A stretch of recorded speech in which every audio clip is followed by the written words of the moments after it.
Good morning. Welcome to the House Subcommittee on Transportation Infrastructure and Funding. This morning, a couple of administrative issues. HB 143, Delegate Reed's, we're taking by for the day. Do we need to vote on that? Vote? What was that? Do we need to vote on that? On by for the day. It's attendance first. Yeah, let's do attendance first, just to make sure who's here.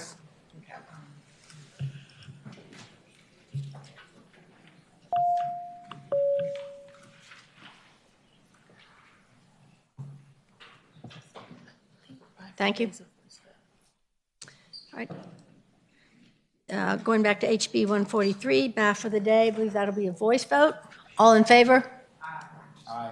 Anyone opposed? 143 is back for the day. One other administrative piece, Delegate Runyon's HB 661 has been requested that that bill be struck from the agenda, from the docket. HB 661. All in favor, please. I believe that's a recorded vote. That's a recorded vote? Recorded it, yeah. Thank you. So everybody will indicate their preference on the... Which one are you on? We're on 661. 661. Okay, got it. All right. Okay. So we're now voting on 661 being stricken from the docket.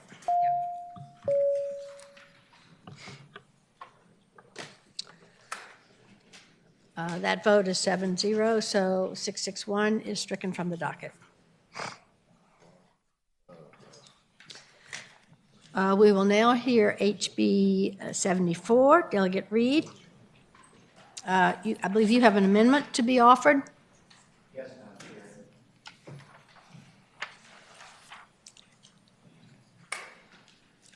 Chair. There's a line amendment, Madam Chair. Can the clerk read that, please?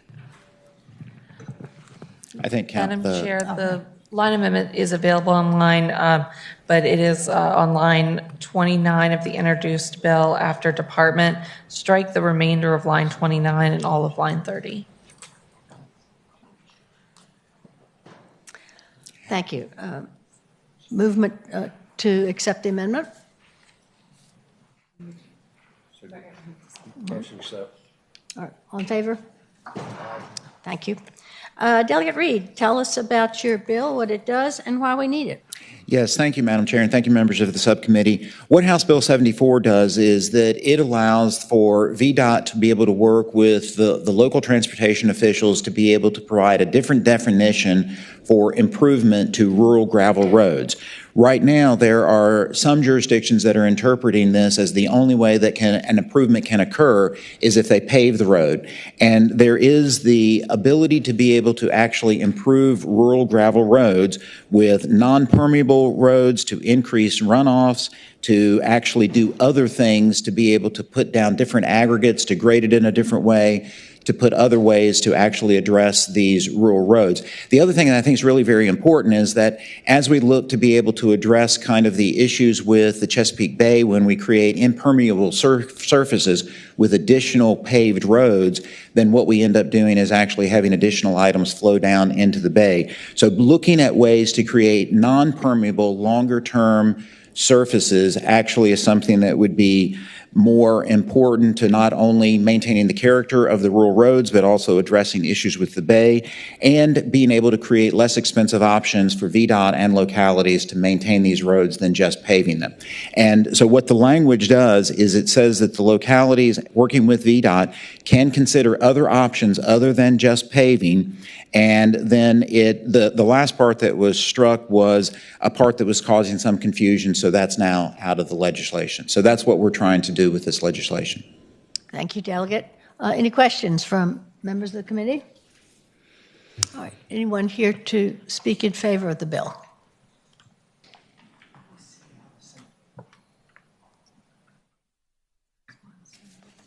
Good morning, Madam Chair, members. I'm Mike Pearson, and I represent the 26 mounted fox hunts in the Commonwealth. and we use those roads with new development and not to go across private property to get from one place to the other. But if you would allow me to, I would like to address this as a citizen who's lived on a gravel road for 75 years. And I'll tell you that we're courteous. Thank you. We pull over. When paving comes, speeders follow, and that friendly wave you used to get becomes another hand signal, and it doesn't mean you're number one. Thank you. Pass this bill, please. Thank you.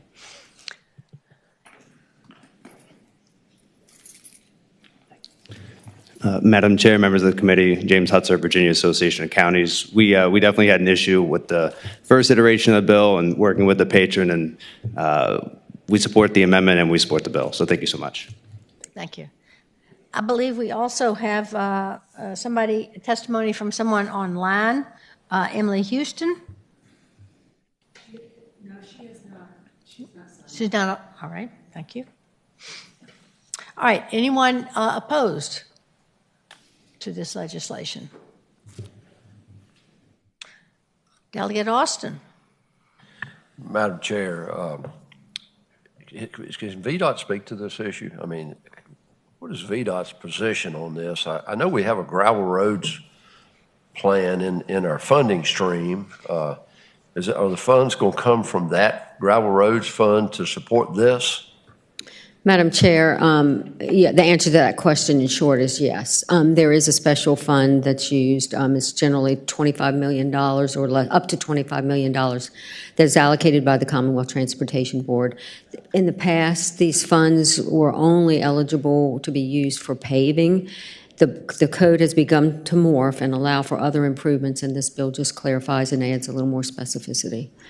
So we have no issues with the bill as amended. Okay. Follow up, Delegate Austin. Well, my concerns are for long-term maintenance. I understand that, we want to keep gravel roads where we can, but I think gravel roads require more maintenance than paved roads.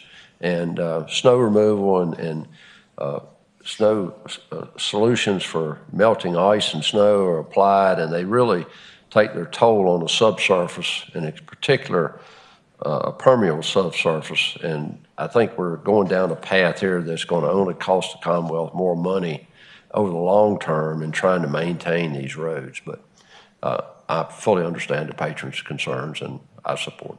So thank you. Thank you. Anyone else? Any, comments from the committee? All right. Committee moves by motion. Motion's been made to move in a second, properly second. If members will please go to the board and indicate their preference.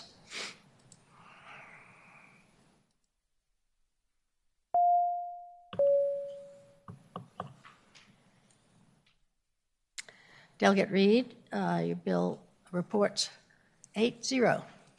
Thank you. Now we will move to HB 201. Delegate Creasex, do we need to have him here for this? He's not here right now. We do need him for this. We'll wait. I don't see Delegate Creasex. All right, we'll come back to that. Can somebody send him? All right, thank you.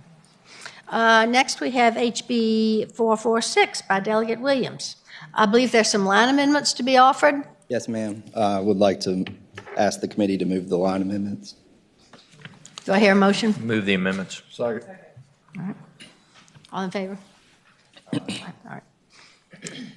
Delegate Williams, tell us Madam about Chairman, the bill and why we need this. So this is the bill about derelict or abandoned airplanes on airports here in the Commonwealth, public use airports. There was some concern about the definition derelict aircraft and its timeliness. Line 18 is where derelict aircraft is defined, and if you can see the amendment says after condition insert for a period of 90 consecutive days. I hope that potentially relieves some of the concerns with this particular bill.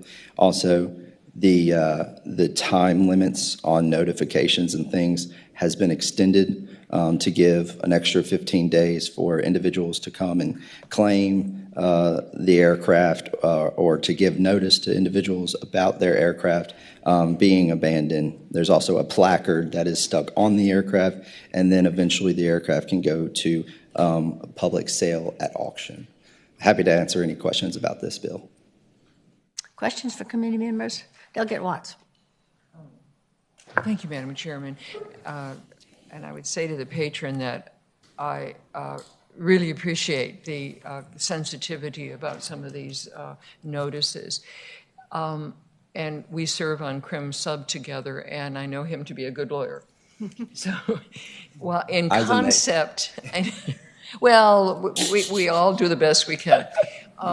In concept, the 2 pages of new procedures that are laid out, in concept, give me a comfort level that there's a real process before we take somebody's property and all the due rights. Should this be reported out of subcommittee, I would ask that there be a opportunity to talk with, I don't know whether it's DMV or VDOT or who it is, to really sit down and see whether this properly parallels what we do for abandoned vehicles. Because I want to make sure that we're properly recognizing the difference between an aircraft that's not operable under FAA on private property and abandoned vehicles, and making sure that there are the proper protections for the owner of the property and all. And so I just want to express those concerns. I really don't think that it can be worked out here, and nor do I think that it's appropriate to hold back the concept of needing to address the issue. All right, thank you. Madam Chair. Delegate Austin. Madam Chair, thank you.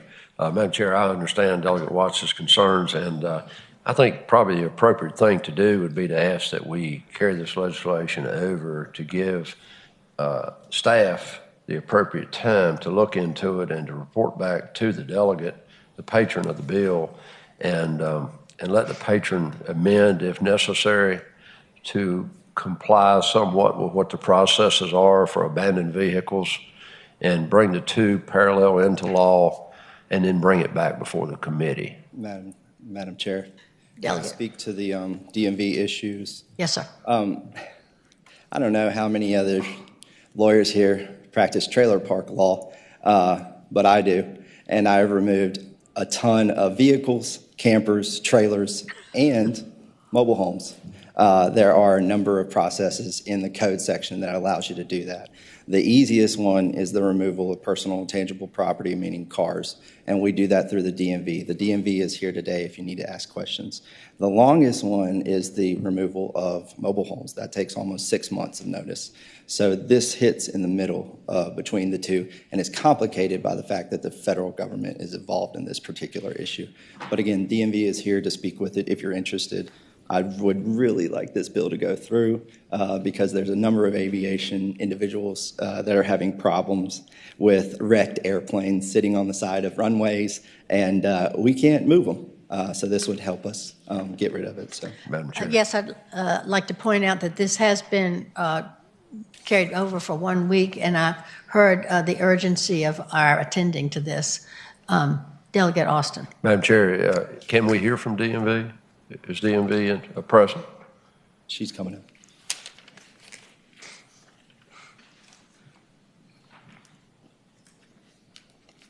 Good morning. I'm Melanie Lester, Director of Vehicle Services with DMV. Thank you.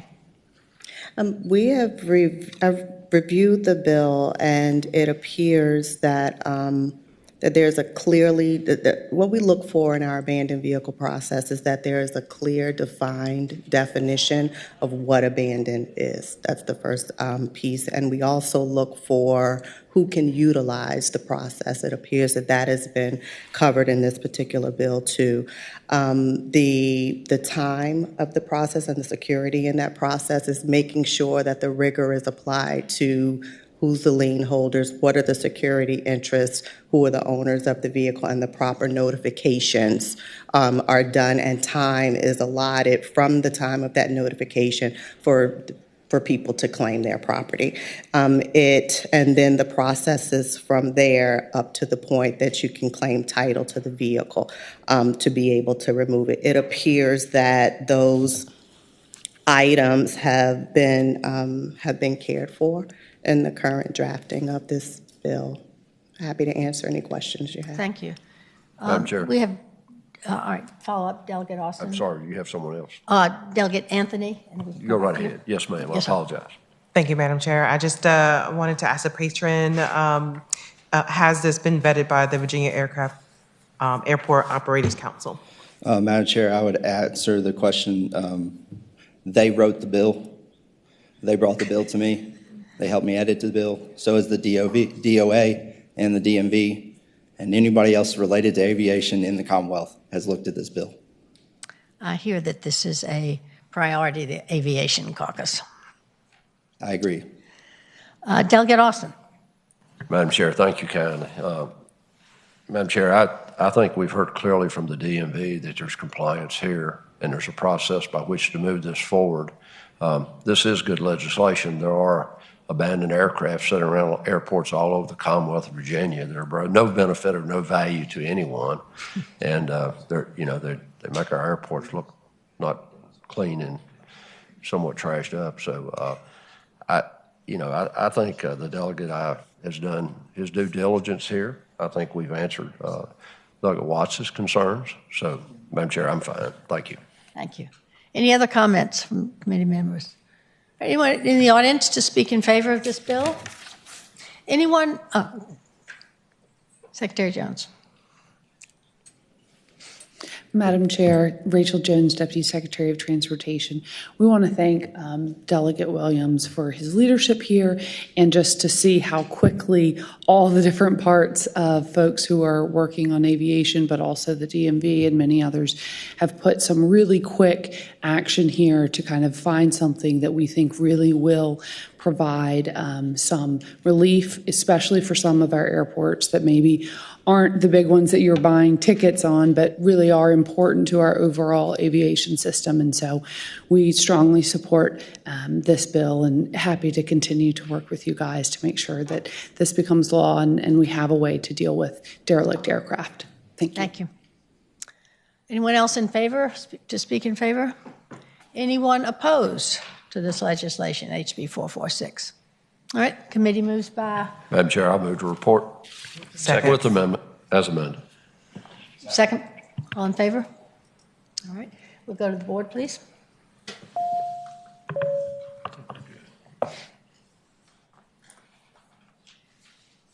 Delegate Williams, HB 446 passes 8-0. Thank you. Thank you to the committee. Thank you for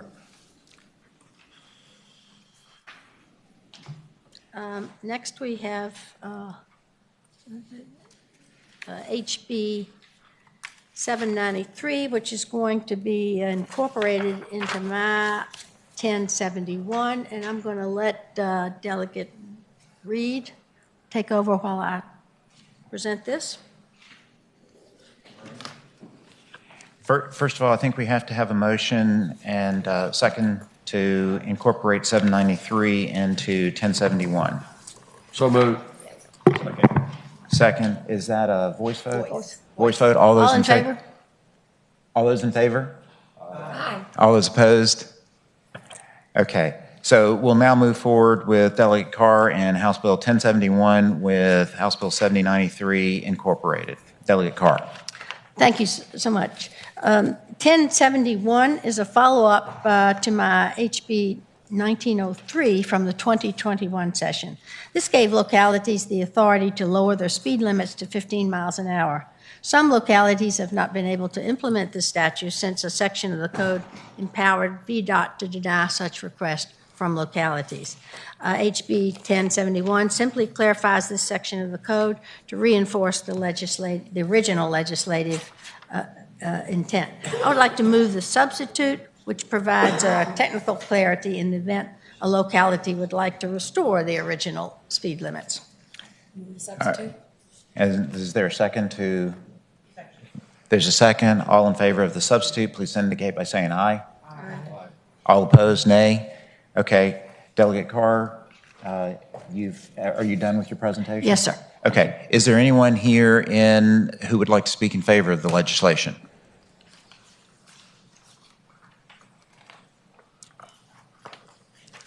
Okay, thank you. Mr. Chairman, Madam Chairman, Noel Dominguez on behalf of Fairfax County. We want to thank Delegate Carr, Chair Carr, as well as Delegate Henson for introducing this bill. Transportation safety is critically important for Fairfax County. The urgency of the issue has been highlighted in recent years. We've had a number of serious accidents. We do believe that this bill clarifies that the localities that don't maintain their own roads can reduce these speed limits, and this will be essential to helping save our constituents and making our roads safer. Thank you very much. All right, thank you. Is there anyone else who wishes to speak in favor?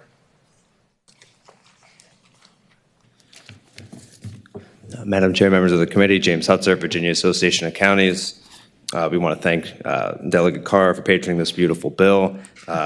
We find that this improves the abilities for boards of supervisors to respond to constituent concerns, keep their citizens safe on the roadways. We're very happy to support this bill. Thank you. All right, thank you. Anyone else wishing to speak in favor? Anyone wishing to speak in opposition? Is there anyone online who would like to speak in favor? Oh. No. Okay. Is there anyone who would like to speak in favor online? Anyone wishing to speak in opposition?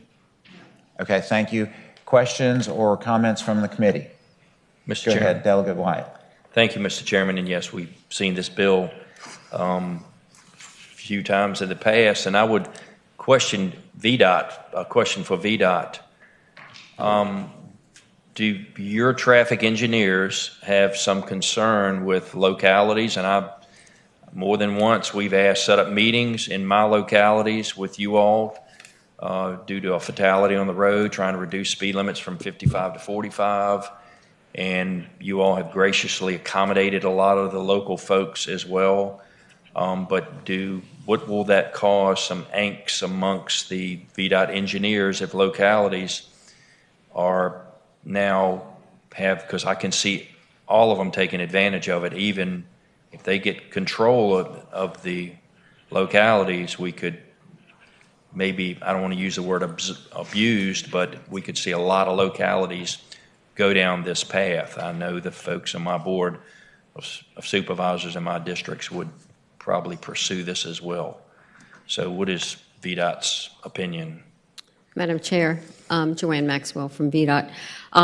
You are correct about prior conversations and issues that have been raised. I want to point out with this particular bill, it's a very limited situation in which the speed limits could be changed by locality by ordinance. The speed limit, first of all, the road has to be in a residence or business district.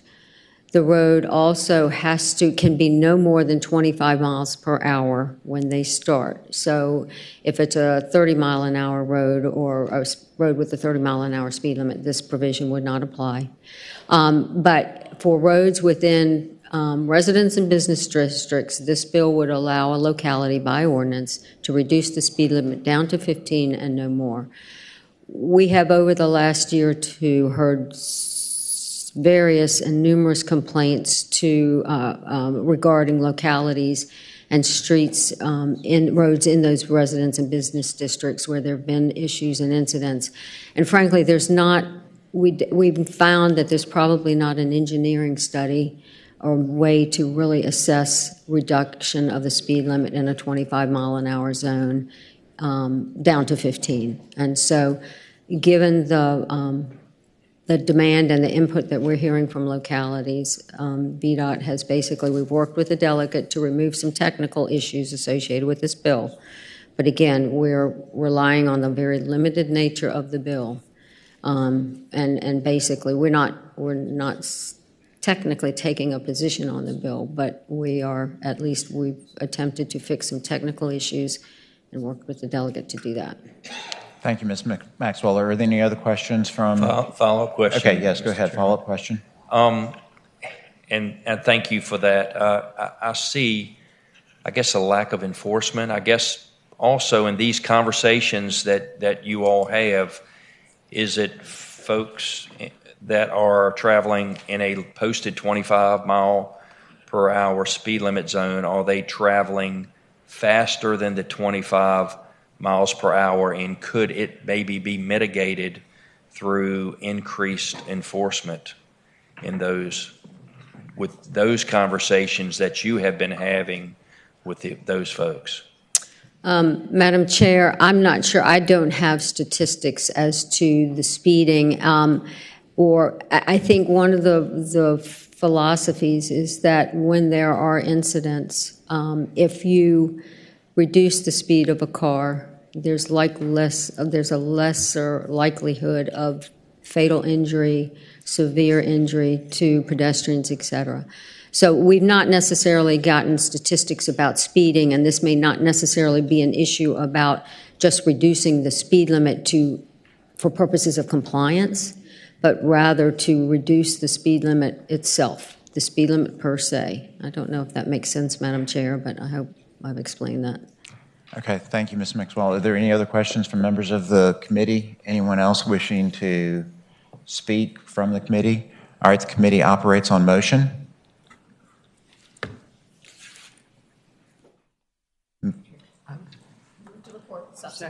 There's been a motion to report the substitute. Is there a second? There's a second. If the clerk could please open the roll.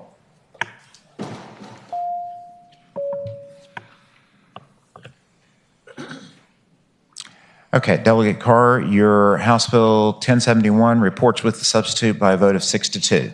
And I now return the chair to you. Thank you, Delegate Reed. I believe we have everyone here now that we could take up. I saw Delegate Sickles was here and then he disappeared. I think he's okay because Okay, let's take Munden King. Thank you. Thank you, Thank you so much, Madam Chair and members of the committee. House Bill 811 is a bill that's simply aimed to reduce the cost of traveling on our roads and highways. Now, I have to admit this started as a home cooking issue. I happen to live on the 95 corridor where several of my colleagues can tell you that any given day to go between Stafford and the Pentagon can cost you anywhere from $30 to $65, and that's being very generous because we have allowed dynamic pricing on the tolls to be anything but dynamic. And I get calls and emails every day from individuals and businesses saying that they've paid upwards of $400, $500, and $600 per month just to get back and forth to work. And of course, you can imagine this impacts lower income individuals the most. So my bill is a proposal to put a $200 monthly limit on tolls in Virginia for Virginia residents. Surely we have great projects and we are improving our roads, but it's taking a toll, no pun intended, pun intended. It is taking a toll on the financial health and security of Virginia families. And so this bill does two things. One, we propose a $200 monthly toll limit for Virginia residents so we can let those visitors going up and down the road to New York and North Carolina pay their fair share. And the second is to provide financial relief for those receiving TANF who are on the lower income side of our Commonwealth who are disproportionately impacted by the toll roads. One thing that I want to call out is prior to the COVID-19 pandemic, we had more options. You could what we call slugging. You could hop in a car with a stranger. I know it sounds wild, but I did it for years and had great experiences, some not so great, but never anything that would put my life in danger. But prior to the pandemic, we had the option to slug. You can go to the commuter lot, you can get in the car, and if you have 3 people, you ride into the city for free, you hop on the metro. With the COVID pandemic and really telework, it is very hard to get someone to consider getting in the car with a stranger to drive 20 miles to go into the city. And so that has created a situation where people have no choice but to use the high cost of the toll roads. And I recognize that this is a very radical approach, but I think it's an approach that centers the financial health and security of Virginians, and that I think we can find a way to show them that this dynamic tolling needs a little reworking. Happy to answer any questions from the committee. Thank you, Delegate. Comments, questions from the committee members? Madam Chair, thank you. Yes. What about the military folks that are still have their cars registered in other states? And we live in the same corridor. She and I live very close to one another. We know a lot of them are users of the toll roads. Would your bill cover that, somehow capture the people, the military, active military that are using tags from other states? I would leave that to council. I know that there was another wonderful bill that specifically addressed veterans that did not have a great outcome in this committee. My bill is not intended for non-Virginia residents. I believe in the case, I'm in a military family. I think if your domicile is somewhere else, that you don't qualify for the benefits of people who are paying taxes here in Virginia, but happy to leave it to council if this does impact those families. Madam Chair, follow-up? Follow-up? Yeah, I think that they get stationed for about three years or several years. I think they may be actually residents to some degree. The wives can vote, but they don't vote because they hold residency somewhere else for tax purposes usually. But the other question, Madam Chair, is if you share a transponder. My wife and I, there's been an occasion where we would hand a transponder off to one or the other if we're driving different cars and we don't have a car that doesn't have a transponder. I don't know that complies with the Transurban's rules, but we have done it. Do you have any way of addressing people that might be sharing a transponder and taking advantage of the cap amongst people? Sure. So I believe on lines 138 of the bill, there is a line that speaks specifically about the transponder. Obviously, to me, if you're a family and you're sharing a vehicle and using the transponder at two different times, then that would be fair. But if you're renting your transponder out to other people because you have more money under the cap, then I believe that that would be covered under lines 138 through 140. Thank you, Madam Chair.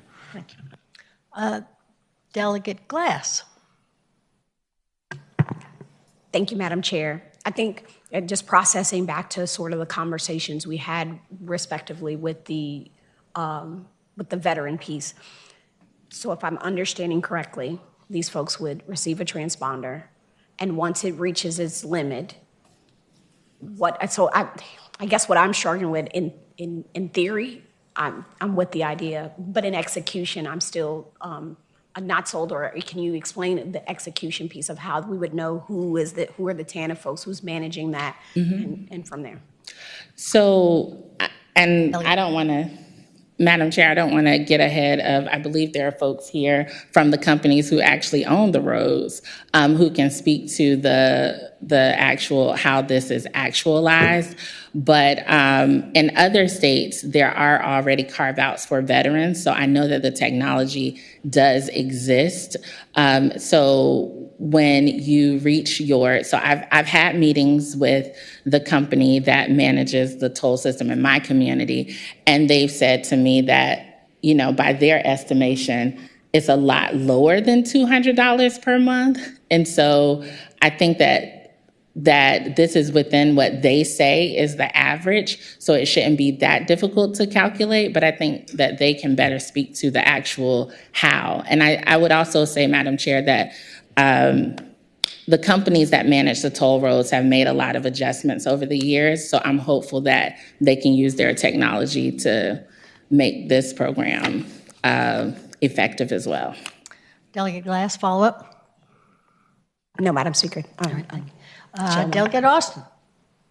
Madam Chair, I'm going to hold my question until I hear from the concessionaires or the people who actually own and manage the roadways. All right. Thank you. All right. All right, any other questions from the committee? All right, anyone to speak in favor of this bill?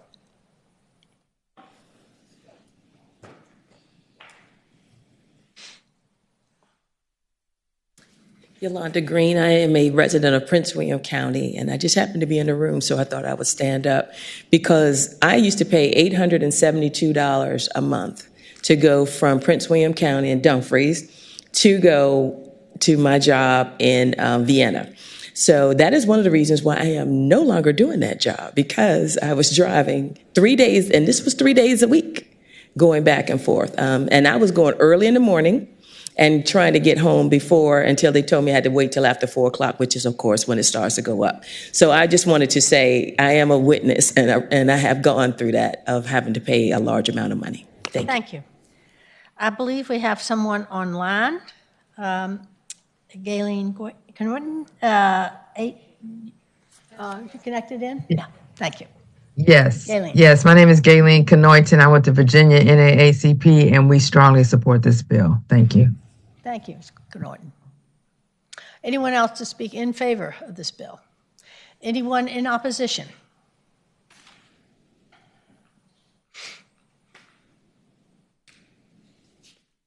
Ben Dindy, representing Transurban. Just a couple of things off. We do not own the road. The road is still owned by the Commonwealth. It's a long-term lease of many years, 70 years, 55. I don't know exactly what this particular one is.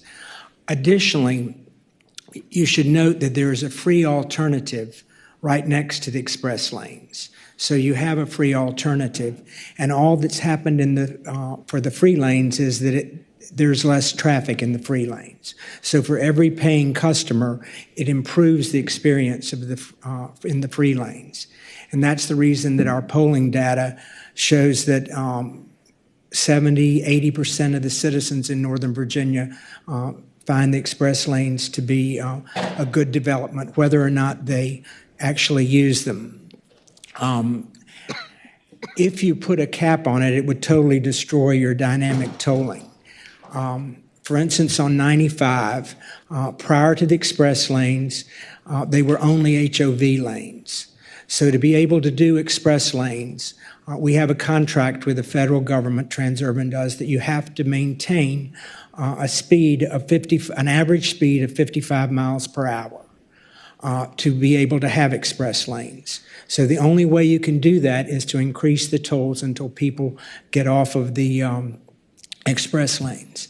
And the reason for that is that they do not want to diminish the experience of the HOV drivers as well as transit. And transit has increased dramatically since the express lanes came online.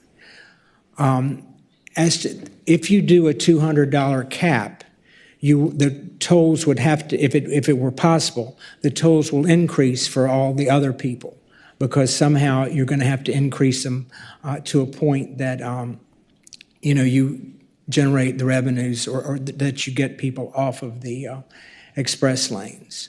I don't know how the technology would work on TANF people. I mean, I think that would be very difficult, if not impossible, but if the committee wanted at some point, we could have an expert who's more involved in the technology side come down and speak.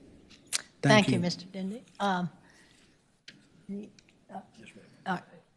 We have questions for Mr. Dindy while he's here. I do not have any questions for Mr. Dendy. I'd like to speak to the issue at the appropriate time. Thank you. My question of Mr. Dendy is, the patron referred to usage by HOV vehicles for free prior to COVID. With the robust slug lines that have always existed, et cetera.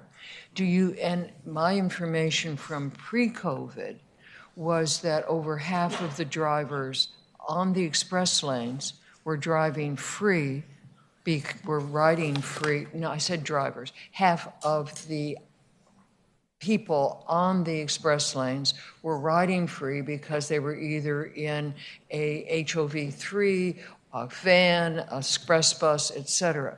Has Transurban got figures for after COVID, whether that over half of our residents riding free is still at all valid? Do you have any idea about what that percentage currently is?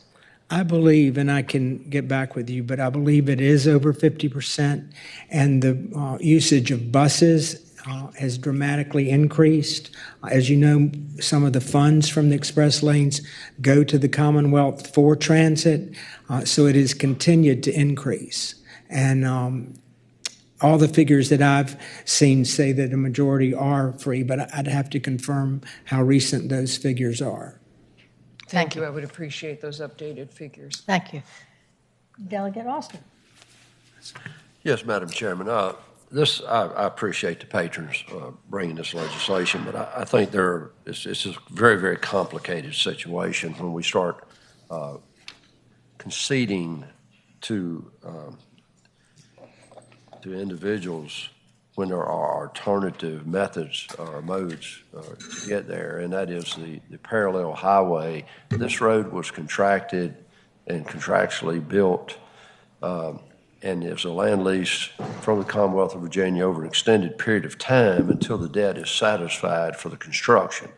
And we have to keep that in mind. That's very important, because if we concede the revenues, then that time gets extended out. And the highway will eventually revert ownership to the Commonwealth of Virginia once the debt is satisfied after the contractual obligation is met. But, I think there was a process we went through, and as with any highway, if there are tolls, typically there are alternative routes that parallel, that give people the privilege or the opportunity to get where they're going. It may take more time, but that option is there. I commend the delegate. I think the intent is good. I just don't know that this is a proper answer. Thank you. Thank you, Madam Chair. Any other comments from Delegate White? Thank you, Madam Chairman. And the patron and I have talked prior to session, and so I'm echoing some of my thoughts that I shared at that time. Thank you. So we have these dynamic toll facilities for two reasons. One is clean air. One is to get as many people into as few vehicles as possible. But the other reason that we have them, speaking bluntly, is that we just did not raise public funds to do this, and these were then turned over to the private sector to operate these facilities. I speak from having the blessings that they were saying that, if we establish another facility, it'll be because of redistricting, it'll be in Watts's district. I had the largest portion of the Beltway dynamic tolls. I had 70% of the 95 corridor tolls in my district. Demographically, at that time, not all that different from Prince William, where you have people who are working in support positions, regular hours, and really want to save the money they can. And this is why I believe that corridor, unlike I-66, has always had much higher usage of people who will slug lane, who will express, because owning another vehicle is not, for two-income families, is just not there, and they're working regular hours. I would share with the delegate that I had so many complaints when 95 was turned into dynamic, but I continued to represent that district for the better part of the decade, and those complaints slowed down, disappeared as people realized the alternative that was presented. So my concern is twofold. One, in the bill before us, one as written. A lot of employers do subsidize their employees, so that the bill as written only talks about individuals. It doesn't define vehicles that might be owned for business purposes or how this subsidy, wanting to continue to encourage that. But my other greatest concern is that this is the interstate system. And the federal government is going to absolutely require that the only reason why you pay tolls is so you can go faster. And you've got to be able to go 55 miles an hour. And so my deep concern is that if we allow more people to use without going into HOV type of vehicles for clean air issues, that we will not be able to comply with that 55. With all due respect, those are my thoughts. Thank you, Madam Chair. Could I just get one final word?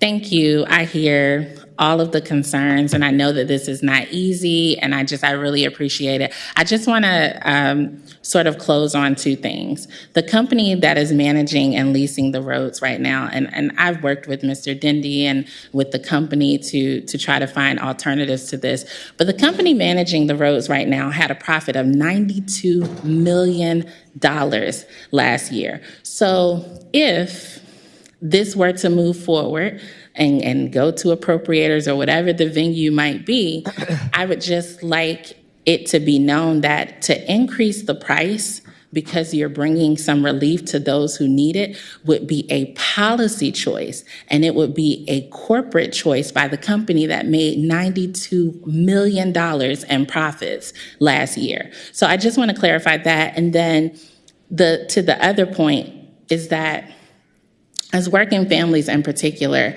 the lanes next to the 95 corridor are really the difference of another hour and 15 minutes if you live in Stafford County. So you can get in and out of DC in 45 minutes, or you can get in and out of DC in 2 hours on the free lanes. And then you're paying $10 per minute because you're late for childcare. And so parents and families in particular are just making extremely difficult decisions about how they get back and forth. So this may not be the right vehicle at the right time, but I just, in the future, ask this committee to please consider addressing the stress that dynamic tolling is having on families. Thank you, Delegate. Delegate Mild. Thank you, Madam Chair. I need to ask you a question about what you just said. The companies, my understanding, and you can tell me how this works, the company that runs the I-95 lanes is Fluor Transurban, which is a combined group of Fluor and Transurban. Maybe one has taken over, but I think they built it together.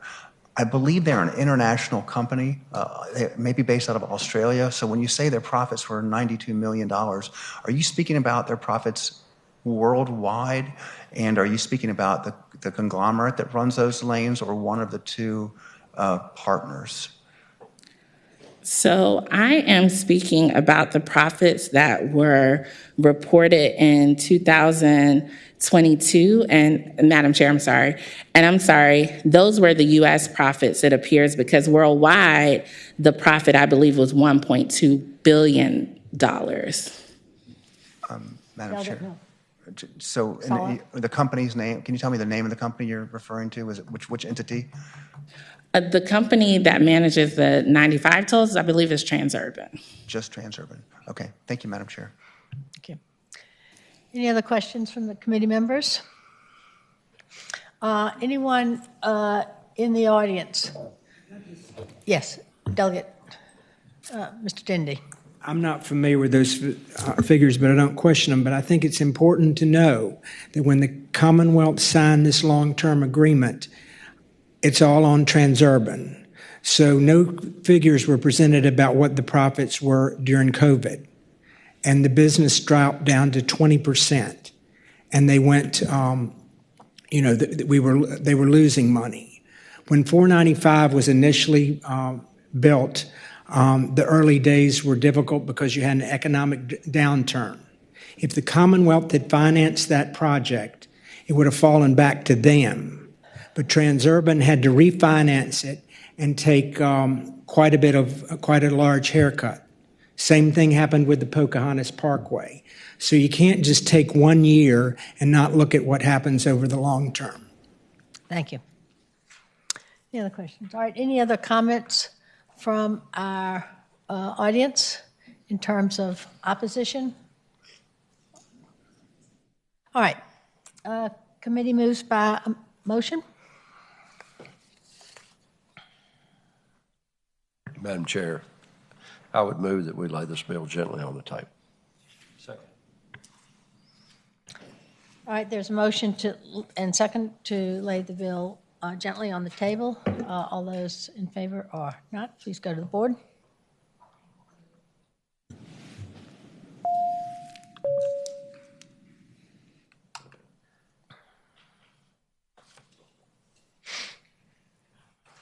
Thank you, Madam Chair, members of the committee. The bill is tabled 6-2. Thank you, Delegate Munderson. Next, we have Delegate Creasy. And we have yours, I believe. First, we're going to, the subparts of this bill are 1173 and 1175. Should we just, I move to incorporate those bills into your bill. Delegate Creasy. Do I have a motion? Second. All right. Is that recorded or? Did we record that? That is to Voice vote. incorporate. Voice vote? Voice vote. All in favor? Aye. Opposed? All right, let's go. Thank you, Madam Chair. House Bill 201, now with the other bills incorporated into it, what this does, it reinstates the long-standing policy of appointing elected members of the House of Delegates to the Northern Virginia Transportation Commission, the Northern Virginia Transportation Authority, and the Potomac and what's the group called? The Potomac and Rappahannock Transportation Commission. Currently, the Speaker appoints commissioners to those three transportation entities who may be chosen from the House of Delegates, but they're not required to do so, to be so right now. The other members of these entities are primarily elected officials representing local governments, and what this would do is return the House of Delegates to that standard by allocating designated membership for elected officials at the state level. So we would have our members at the table. Whether it's Republicans or Democrats, it should be a delegate from that community. And you know me, if the Speaker's watching, I'm not trying to get on any of these commissions. I've got enough on my plate. But I represent Northern Virginia, and I will do a good job, and I will represent everybody, Republican, Democrat, doesn't matter. Many of Virginia's other transportation entities include a number of designated seats for delegates in their membership, and so that makes Northern Virginia an anomaly. We're the only ones that don't do it currently. So no current members will be affected. They serve at the behest of the Speaker, and the terms associated with the previous Speaker have now ended. Thank you, Madam Chair. Thank you, Delegate Friesen. Any questions from members of the committee? Delegate Milne. I didn't mean to have that. Oh, I'm sorry. Anyone else? All right, anyone in the audience speak in favor of this? Anyone in opposition? All right, the committee moves by motion. Move report. Second. So the motion is to move Delegate Kresek's HB 201 forward with the substitute. If people please go to the board.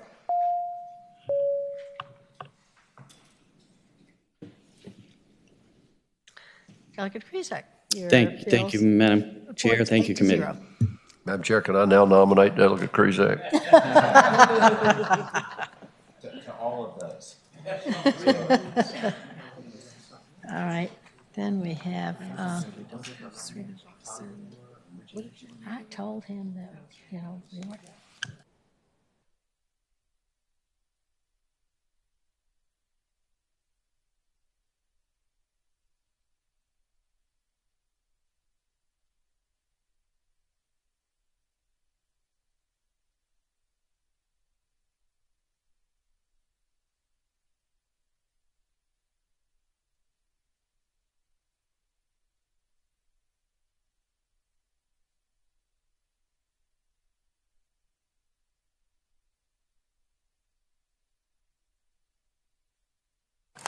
Delegate Wyatt, you have a bill?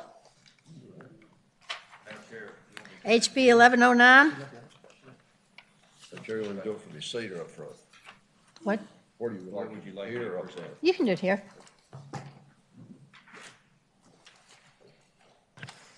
Thank you, Madam Chair.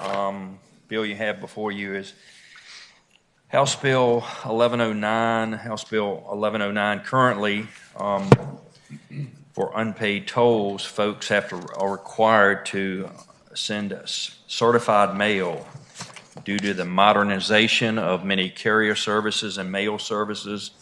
It now just has two line changes there to allow the entity to use just a notification, or equivalent form of trackable correspondence is what the, so the code, due to the modernization, needs to be updated to allow these businesses that own bridges to be more competitive. The new technology will make it less expensive. Of course, certified mail, we all know that requires a postcard to be signed and then returned to the entity.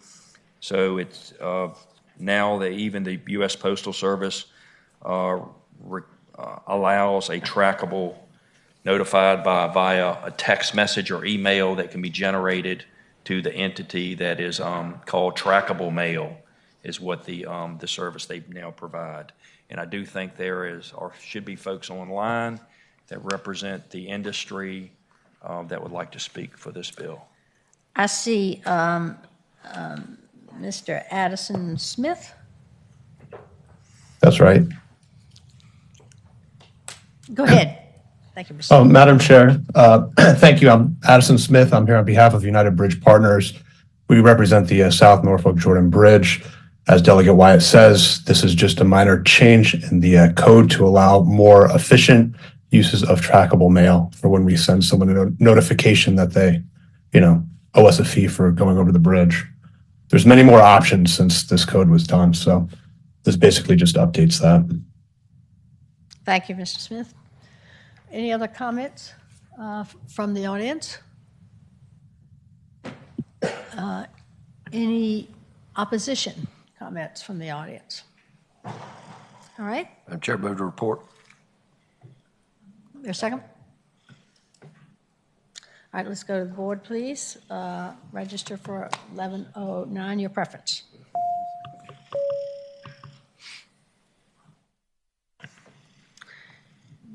Delegate Watt, that reports 8-0. Thank you, Madam Chair. Thank you.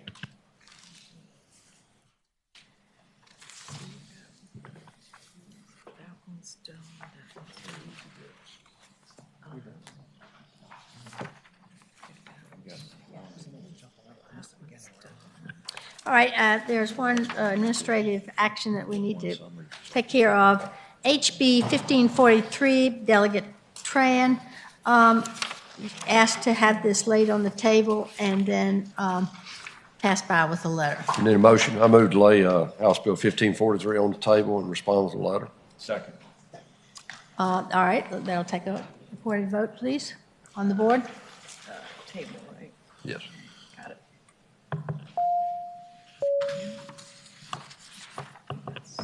HB 1543 is laid on the table and will be, the issue will be considered in a letter that the chairman writes.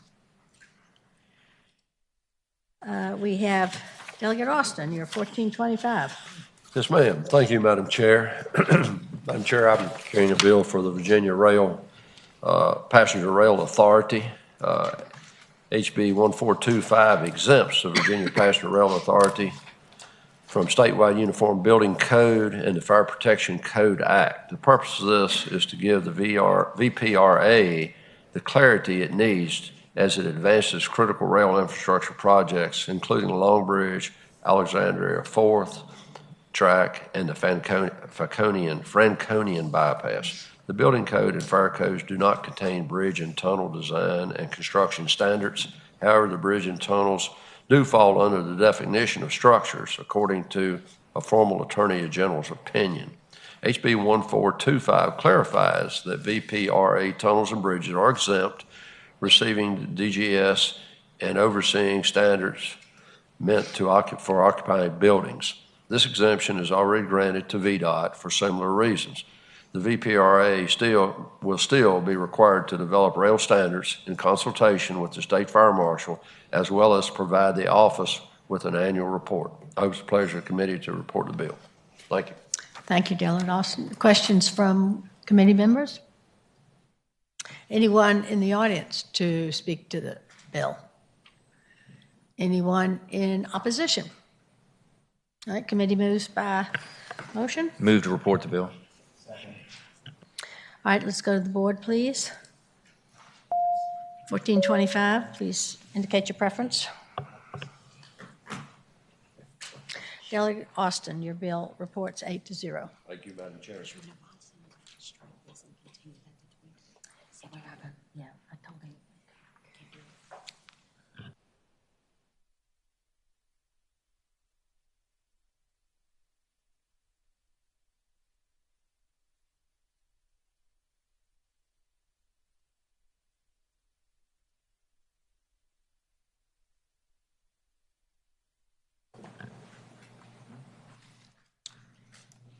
Which one did she say he wanted?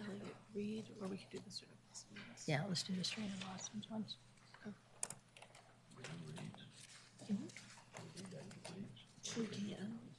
we ready on the Stream of Austin? Yeah, I think so. Which ones to resolve? She,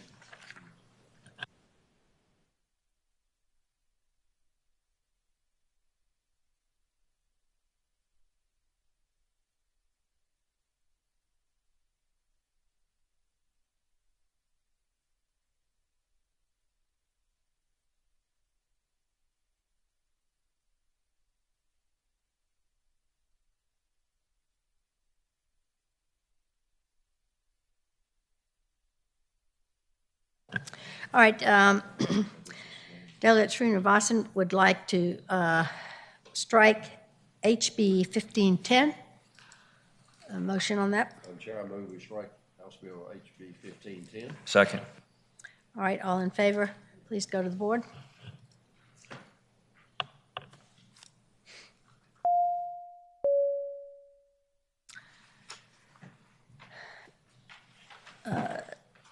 HB 1510 is stricken from the docket. And then we will move to, oh, you're not, sorry, thank you. I thought I pushed the button. Okay, Thank you. All right, then we have 915, also by Delegate Srinivasan. He would like to continue that. Strike it. All right, all right, so that also we will strike. We've already done that one. All right, yeah. So 915, he wants to continue. That's a continue. That's a continue? All right. That's a continue. Is that a vote? Recorded vote? Recorded vote? That's a voice vote. All right, all in favor of continuing 915 next year? Aye. All right, all in favor. So 915 is continued till next year. All right, then I think heavy hitter Delegate Reed, you're up. All right.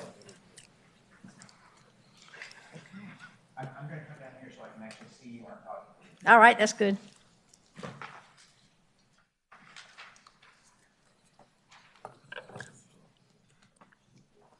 Madam Chair, members of the committee, it's really very interesting because we've spent a lot of time in this subcommittee talking about being able to find ways to provide toll relief to individuals in our community. And this is something, of course, that I have been working on for many years. I know that Delegate Wyatt had caught me in the elevator and said this is something that we seem to do every year, and I don't disagree with him. But this is also a really good example of where sometimes when you have a piece of legislation that you come to the General Assembly with in the first year, that it sometimes takes additional years and additional input along the way to be able to address those things. So what we're talking about here right now is House Bill number 1391, which is, no kidding, actual toll reduction legislation for the Dulles Greenway that runs through Loudoun County. And so I'm going to say this again, this is really very important. This is toll reduction legislation. This is not legislation that would potentially make it more difficult for future increases. This is, no kidding, about toll reduction. So let me start. Back in 2021, when Governor Northam was still in office, his Deputy Secretary of Transportation reached out to me and said, how would you define success? And I said to him, if everything's on the table, the way that I would define success would be a reduction in tolls and implementation of distance-based pricing. They worked to be able to try to make that possible, and the Northland administration indicated that they believed that on this particular roadway, they could reduce the tolls by about 50% by moving this from the Highway Corporation Act to the PPTA with the proper guardrails around it. This was also something that was then picked up by the Youngkin administration when they came in and worked on this last year. And so this is not just an idea from me, this is a bipartisan idea from the last two administrations that has been worked on by, no kidding, the transportation experts from the Northam administration as well as from the Youngkin administration.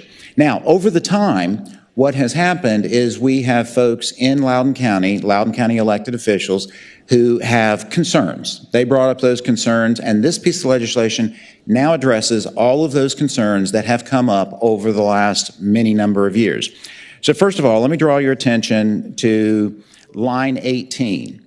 This says that in making such a determination, meaning the Commissioner of Highways and the Secretary of Transportation, that they shall consult with the localities. It's not a may, it's not optional, they shall consult with the locality. And then it goes through and identifies what those consultations should be.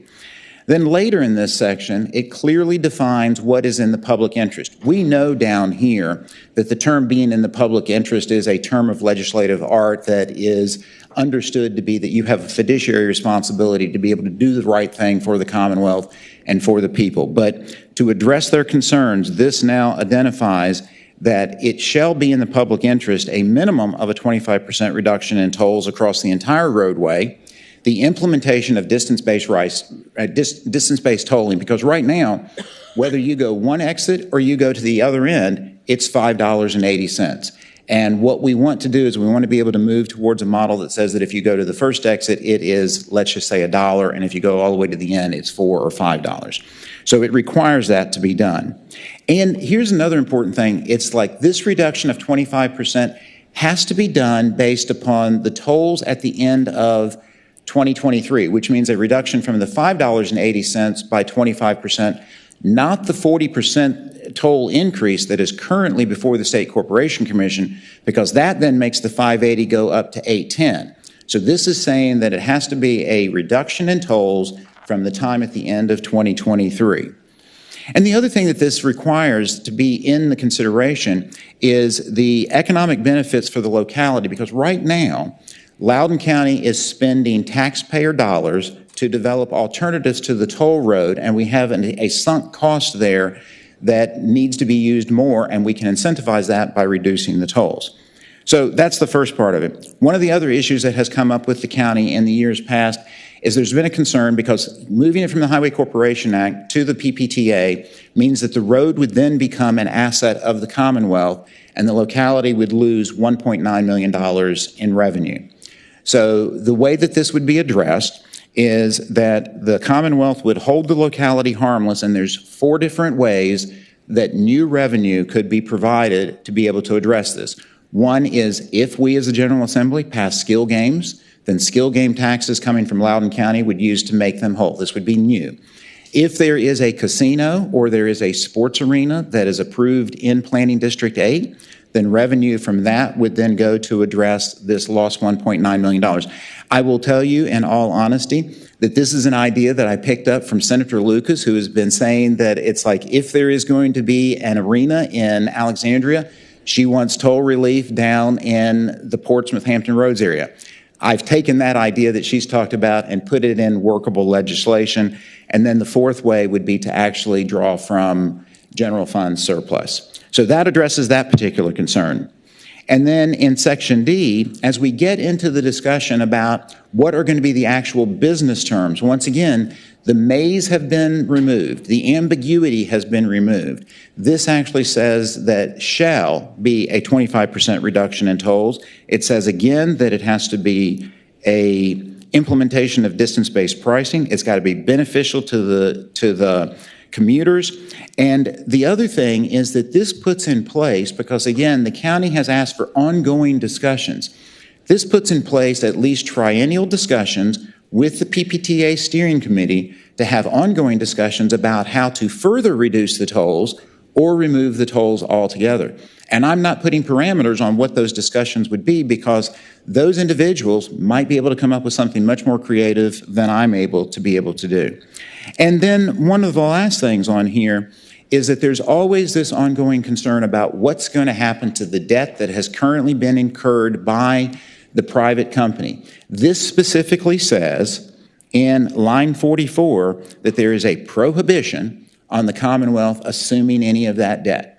So this is a really good example of where over the years, as you continue to come back with legislation and you get feedback from the stakeholders and you continue to hear from your constituents that the tolls are too high, you look for creative ways to be able to solve the problem. And I believe that this legislation now is able to address that. Now, one of the things that you will probably hear is some folks will say, well, let's just wait. Let's just continue. Let's just, see what happens with the SEC. I think Einstein's definition of doing the same thing, Einstein's definition of insanity, of doing the same thing and expecting a different result is what we're going through with some of the folks in Loudoun County. For 28 years, there has been nothing but a toll increase when things come before the State Corporation Commission. So if you are expecting a different result based upon what's before the State Corporation Commission now, then I think that that is the definition of insanity. And I will tell you that in the last 28 years, had the tolls just gone up at the rate of inflation, then they would currently be $3.36, and instead they've gone up in a rate that is about 8.25% every year, which means that they're currently at $5.80. So the goal is to reset that at 25%, implement distance-based pricing, address the concerns from the locality, and then hopefully we'll be able to move forward with this and not be able to come back and address this again next year. So I'm open to any questions, Madam Chair. Question from Delegate Watts. So first of all, thank you very much for that explanation. Very creative as far as making it a Section 1 bill to deal with a serious look at all of the issues before deciding how the outcome is to be determined. I'm assuming that if this bill is reported that it will need to be referred to appropriations because of the language, particularly on lines 28 through 33, which talks about the potential allocation of state revenues to hold the locality harmless. I know if this had come before Finance Committee as a original bill that I would also want to know on lines 28, what is the loss of tax revenue? I honestly don't know, and you can share at this time whether there is a property tax, since this is a privately owned road, whether or not they are paying real estate tax, and if so, what magnitude of dollars are we talking about, and are there anything else like a personal property tax on the equipment in the facility? So, Madam Chair. So, Delegate Watts, that's a really good question, and I had in my notes, and I should have spoken to it, but I think I got on a roll with all of the rest of it.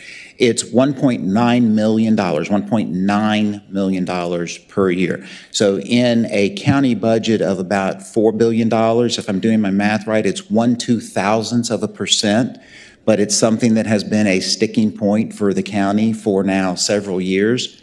And it is my belief that additional revenue that would potentially be generated by either skill games in the county or those other items that we've been talking about, it would be $1.9 million. Follow up. Delegate.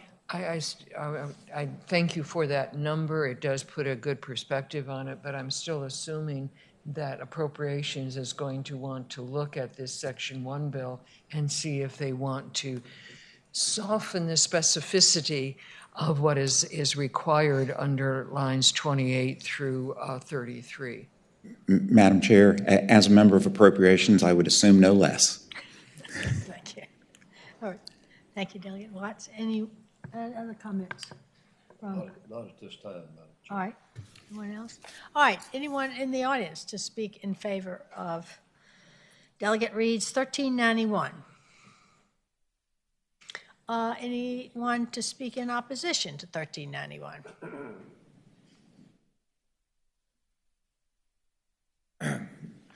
Madam Chair, members of the subcommittee, I'm Clark Lewis at Troutman Pepper Law Firm, here representing the County of Loudoun.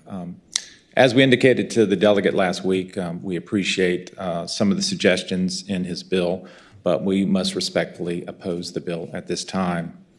One of the things I think we need to step back on this bill is that over the summer, Trip 2, the owner of the road, through their lease with the Commonwealth, filed an SEC action.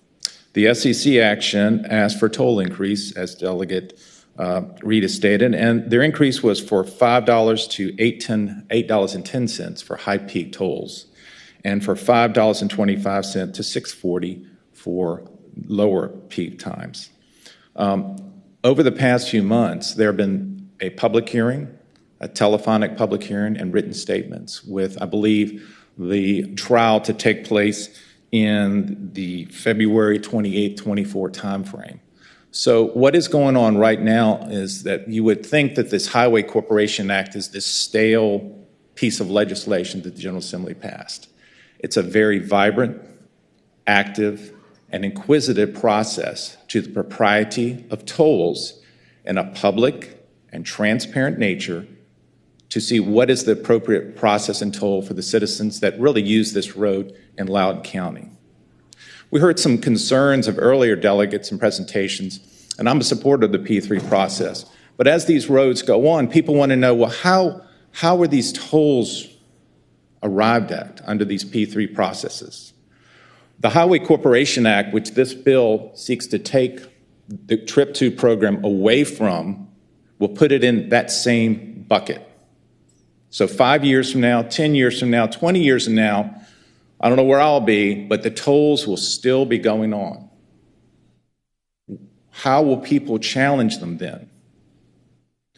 The only process to publicly challenge a toll rate in the Commonwealth of Virginia is under the Highway Corporation Act, under this very bill that's seeking to be changed. And let's look at the standards that they have to look at. One, is it reasonable to the user relative to the benefit obtained?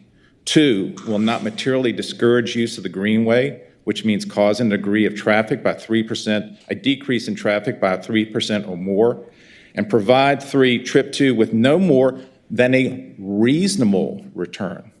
Reasonable return. This is the current law of Virginia that this bill, respectfully, would take away.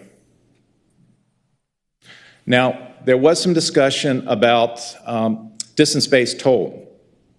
I'm a fan of distance-based toll. It could be done under the Highway Corporation Act, under the very bill that this is seeking to end. It doesn't have to be in the P3. It could be under the Highway Corporation Act. Obviously, if you do distance-based tolling, if you do go for a shorter transportation time from A to B and rather than the whole lane, it will be cheaper. Yes. Let's do it under the Highway Corporation Act. Let's do it now. And the last thing is we appreciate the additional steps in this process under the P3. But there's a big difference between consult, shall consult. I don't think there's a big difference between may consult or shall consult. Consults means we can give you our opinions, but it's up to the state to cut their own deal. We'll never see that deal. We'll only hear about it. You'll never hear about it. You won't get to approve it. It just happens. So, with the greatest respect, we oppose this bill. Thank you. Thank you. Any other comments from the audience in opposition? All right. Any other comments from our committee members? Questions? All right. Committee moves by motion.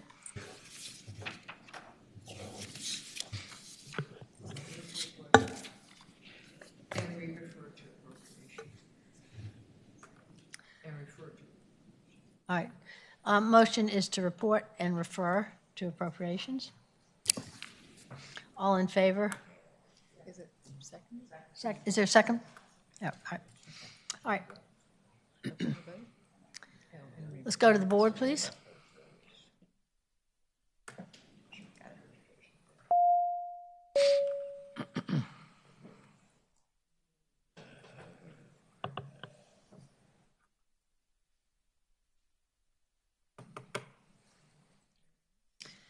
the bill report and refers at, from 5 to 3. Thank you, Delegate Reed. And then you had another one, which I believe we are passing by for the day? 143. All right, we've already done that. Anything else? All right, believe that, any other? All right, I believe that takes care of our business for today. Committee will rise.